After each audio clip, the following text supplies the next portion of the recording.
when we started this show, I said, take ECOWAS, for instance. 15 member nations. 1 speaks Portuguese. 4 speak English. 9 are Francophone.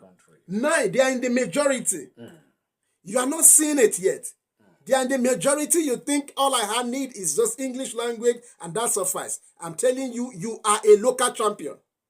4/15. Olodo. C'est 0. 4/15 is not average yet. So, for as long as they are still the 9/15 and you believe they don't count, that is our major undoing, even security-wise. Because at the end of the day, you do your surveillance, or probably you how do I put it? Immigrations people pick up on aliens, or the police, or even the army get to pick up on espions. I mean espionage now, and at the end of the day, you now discover that when you profile them, majority of these people come from our neighboring countries. Okay?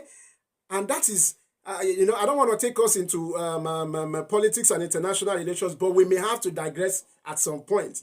When the Arab Spring occurred, and then there were influx of refugees all across Africa, most of these guys that left Libya, that left Algeria, okay, found their way till they got to Niger, till they got to Chad.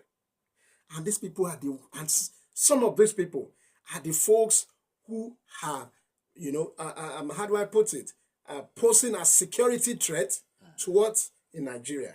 I expect our country and our policy makers to sit up and tighten up all these loose ends so that we can be more secured by learning the language. That is it. By paying attention to this. The last time I was here, I said something in passing. I said I did a personal research when I was in Kano. I was lecturing in a federal institution then, and I had the opportunity of doing a personal research to see how this infiltration occurs. And I was in Kano. I went all the way through Megetari, in Katsina, down to, I went through the desert. In fact, I still have pictures. I was all covered up because of the sand and all of the stuff like that. And you will notice that all our neighbors on that axis, the way they build their hut, the way they place their hair, their looks, their dressing, they look alike. You can't differentiate. In fact, I will shock you that authoritatively I can tell you that there are several people who are not our citizens that have our NIN. I'm telling you, Nigerian immigrations that are beginning to fish many of them out at some point. I went on an excursion with some of my folks. I took some students down to Côte d'Ivoire. We were coming by road and got so good, we came across a checkpoint and they were saying, okay, everybody should identify themselves. And the guy had an intelligent question. You identify yourself by your state. Okay? This person came up and said, okay, I'm from Oyo State. This other person said, I'm from Nasarawa. And guess what? Under duress, so they just pick people at random. And one guy said, I am from Badagry State. That tells you automatically that guy is an alien. He's not a Nigerian. He's not a Nigerian. Are you getting what I'm saying? Apart from their accents, there are some things that automatically gives out some of these aliens. Now, this is the bottom line that I want to give to our policymakers. I think we should make French interesting, even in our recruitment exercises. Let DSS be on the lookout to go to institutions and pick French graduates in their next recruitment exercise. Let the DIA be deliberate and pick French-speaking guys who will be there. Not that you will be doing 2-minute sister noodles because you think you want to quickly get up on stuff. When you have full professionals in the house.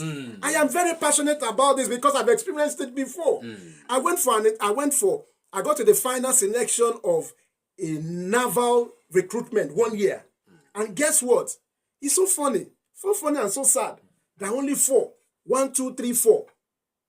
1, 2, 3, 4 were the only guys that were picked, that were selected for that job interview. Go to the final selection. Just 4 of us. And the person who will interview us is not even from within. They had to bring I saw it live. life. Having to give, so you are comfortable with giving out envelope to an expatriate who will come and interview your folks, when you should be comfortable having somebody who is well grounded in the language. Are you seeing what I'm seeing? Right. Are you seeing what I'm seeing? Okay. So, Doctor. the army, the air force, Because of our the time. police, let's get folks who speak this language, pick them in large numbers, train them as policemen, deploy them to those flashpoints, and see if we will not secure our country. Catherine, what message do you have for the